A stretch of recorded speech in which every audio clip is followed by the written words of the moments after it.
patiki or papa. Kung tawagin to sa amin sa Ilocano, yung wild duck naman kung sa English. Hindi ko lang po alam kung anong tawag ninyo nito sa inyong lugar mga kanayon. Yan. May nadaanan na ako kanina nung paghatid ko kay Mrs. galing sa Palayan. Dito kasi kami sa parteng probinsya ng Thailand. Kaya may mga ganto nagbebenta pa ng ganto kaya hindi ko na pinalampas. Nabili ko nga pala yung 120, dalawang piraso. At hindi ko na maalala kung kailan ako huli nakatikim nito. Matagal-tagal na. Ito naman yung aking lulutuin. Lilinisan ko lang. Pero hindi ko na ipapakita para naman sa mga kanayon nating medyo mariselan.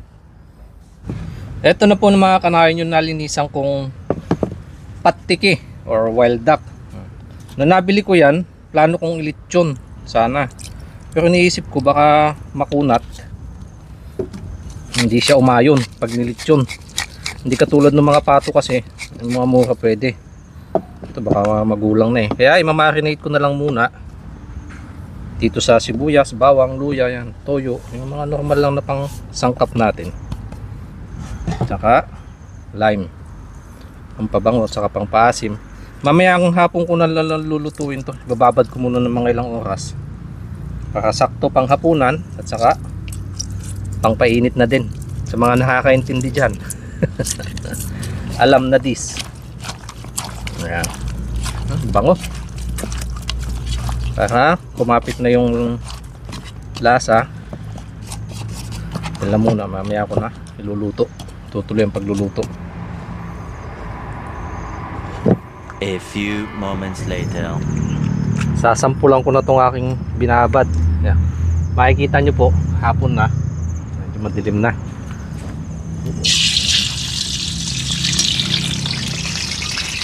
Sana hindi ito masyadong makunat.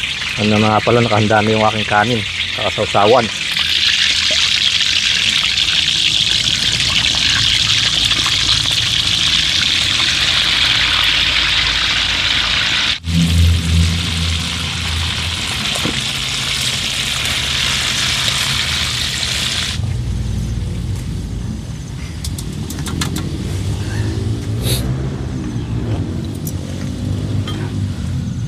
Habang niluluto ko yung usok ibang gayat, sasampulan ko muna tong iba.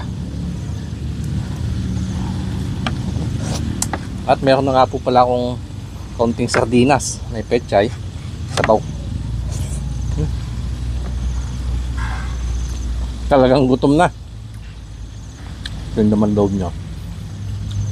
Hindi ko po ini-encourage yung panguhuli nito or pinopromote, kaso nadaanan ko lang po kasi, kaya binili ko na. Patay na din naman kasi yan nung nabili ko, mag-inis na.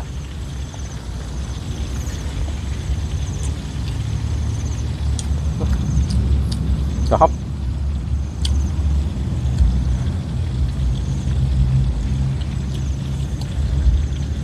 Kumapit ng gusto yung pinampalasa ko, yung aking pinamakinig.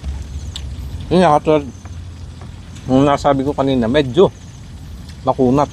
Ano,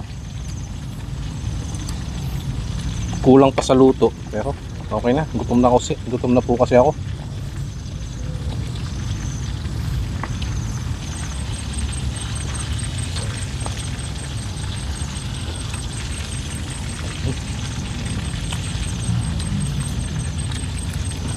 Ayun, loob na. Malasa. Kung yung pato may amoy, may anggo siya. Ito wala siyang amoy.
Kain na pati buto.